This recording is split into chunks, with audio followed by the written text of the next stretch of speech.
সমতুল্য গুনাহ করো, সমতুল্য ফেনার নাই গুনাহ করো।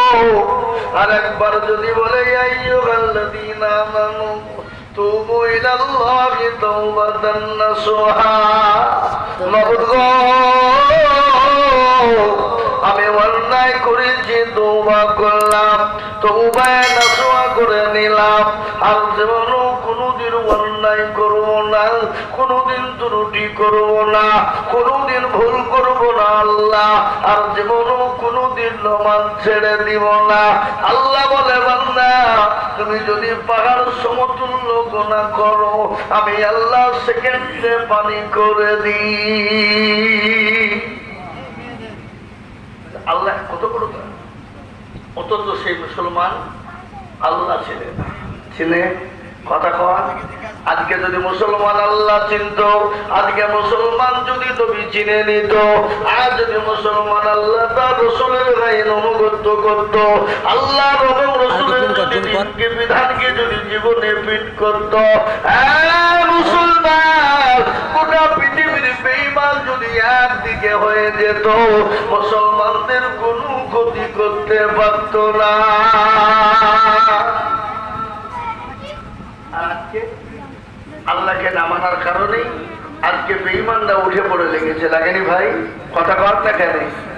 আজকে দিকে দিকে মুসলমানের ক্ষতি, আজকে মুসলমানদের মাদ্রাসা ভেঙে দেয়, মুসলমানদের মসজিদকে ভেঙে দেয়, মুসলমানদের কোরআনকে পুড়িয়ে দেয়। তার কারণ হলো একটাই, বাবা আর মুসলমান নামাজ পড়ে না, মুসলমান কোরআন পড়া জানে না, আর মুসলমান আল্লাহ চিনে না, আর মুসলমান আল্লাহর দ্বীন মানে না। এই জন্য মুসলমান আজকে গোটা পৃথিবীর বেঈমানরা মুসলমানদের উপর অত্যাচার শুরু করেছে।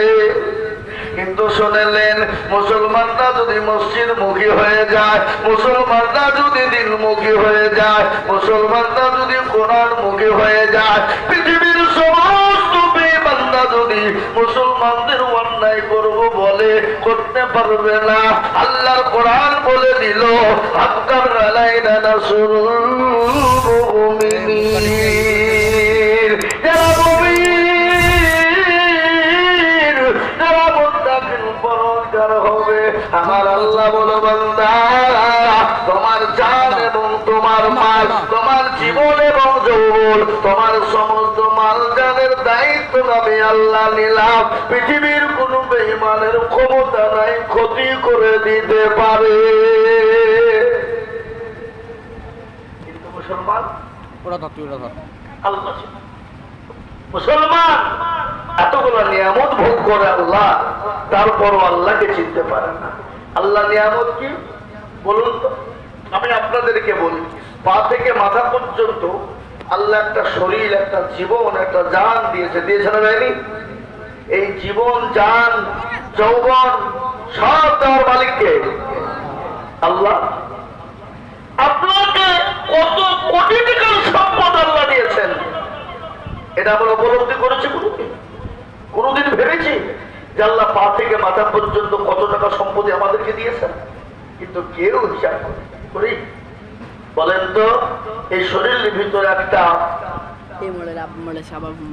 জিনিস আছে যেটা হলো সব থেকে বড় সম্পদ, কিডনি। কিডনি বুঝেন তো নাকি? হ্যাঁ, যেটা আপনি যত পানি খাবেন, পানিকে ছাকনা করে বের করে দেওয়ার কাজের নামটা হলো কিডনি। কিডনি তো আল্লাহ দিয়েছেন কটা? কিন্তু একটা দিলেই তো মানুষ বেঁচে থাকতে পারে, পারে না? পারে না? কিন্তু আল্লাহর বিচার এত সূক্ষ্ম। আল্লাহ বলে না না না, আমি দুটো দিলাম। কেন দিলাম? আমার বান্দায় একটা যদি কোনো ডিসমেল হয়ে যায়, একটা যদি কোনো রকম খারাপ হয়ে যায়, আমার বান্দার একটা নিয়ে চালিয়ে চালিয়ে যাবে, শরীর চলবে, কোনো রকম বেঁচে থাকবে। আল্লাহ বললেন বান্দারে, ওই কিডনিটা যদি তোমার কাছে কেউ যদি কিনে নিতে চায়, বলে কোটি টাকা দিব। কোটি টাকা দিলে টাকা দিয়ে পানি খাবো? আমি তো ভাই বলো তো টাকা কি হবে? আচ্ছা বলেন, টাকা আগে না শরীর আগে? আপনার কোটি টাকার সম্পদ, টাকা থাকলে শান্তি হয়ে যায়? অসম্ভব। শরীর যদি অসুস্থ হয়ে যায়, শরীরে যদি শান্তি না থাকে, টাকা থেকে আপনাকে শান্তি ফিরিয়ে এনে দিতে পারবে না। আপনি কোটি টাকার মালিক, করোড়পতি আপনি, কিন্তু শরীরে শান্তি নাই, প্যারালাইসিস, উঠতে পারেন না, চলতে পারেন না, বসতে পারেন না, টাকা থেকেও কিন্তু শান্তি হবে না। কিন্তু আপনার শরীর ভালো আছে, সুস্থ আছে, সম্বল আছে, আপনি দৌড়ে বেড়াতে পারেন, ছুটে বেড়াতে পারেন, কিন্তু আপনার কাছে ব্যালেন্স নাই, টাকা নাই, কিন্তু আপনি ইনকাম করার ক্ষমতা আছে। আল্লাহ বলে, বান্দা আমি রব্বুল আলামিন তোমাকে শক্তি দিয়েছি, তুমি ইনকাম করো আর সংসার চালাও, খাও, আর আমার শুকরিয়া আদায় করো। আমি আল্লাহ তোমাকে দুনিয়াতে শান্তি দেব, পরকালে শান্তি দেব, এবং কিয়ামতের দিন তোমার জন্য জান্নাতকে নির্ধারিত করে দেব। কিন্তু আমরা আজ পর্যন্ত শরীর যা আল্লাহ আমাদেরকে দিয়েছেন, এই শুকরিয়া কোনোদিন করেছি ভাই? ব্যাঙ্গালোর চলে যান, কলকাতা পিজি, এসএস ক্যাম্প চলে যান, আরজিকর চলে যান, এনএরাস, বহরমপুর মেডিকেল চলে গিয়ে দেখেন পড়ে আছে কত মানুষ, হাই হাই করে কাঁদছে, আল্লাহ আমাকে বাঁচাও, আমাকে বাঁচাও, শরীরটা সুস্থ রাখো। করছে না, করছে না, জোরে বলুন। কিন্তু আল্লাহ যে আমাদেরকে ভালো রেখেছেন, এটা যদি আমরা শুকরিয়া আদায় করি, শেষ করতে পারবো? কথা বলেন। আল্লাহ কোরআনে বললেন, লা ইন শাকারতুম লা আযীদান্নাকুম ওয়া লা ইন কাফারতুম ইন আযাবি লাশাদীদ। আল্লাহ বলেন,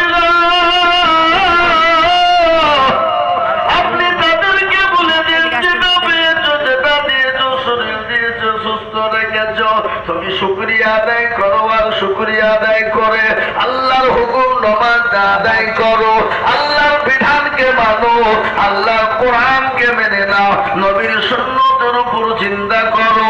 যদি করতে পারো, দুনিয়াতে শান্তি, পরকালে শান্তি, এবং দুনিয়ার ৭০ গুণ বড় জায়গা আল্লাহ তোমার জন্য খুলে দিবে। দুনিয়া থেকে চলে গেলে পরকালে ৭০ গুণ জায়গা পাবে।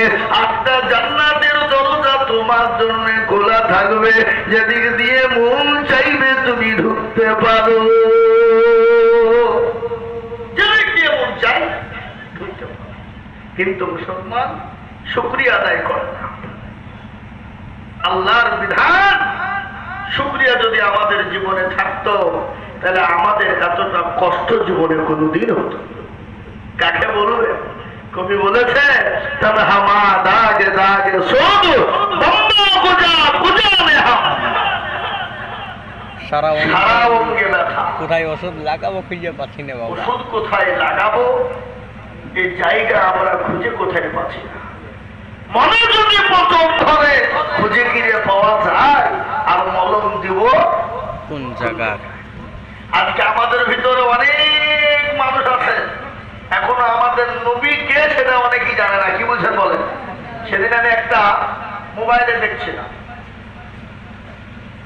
কি দেখছিলাম, তো প্রশ্ন করছে যে তোমাকে 10,000 টাকা দেওয়া হবে, আমাদের নবীকে বলো, নবীর নাম কি বলো? তো কেউ বলছে কেউ বলছে মুস্তাফা, কেউ বলছে গোলাম মুস্তাফা, কেউ বলছে সাল্লাল্লাহু আলাইহি সাল্লাম, কেউ বলছে নবী। আরে পাঁচ নবীর নাম কি বল? আমি জানি এরকম লোক আছে না নাই? কথা বলেন।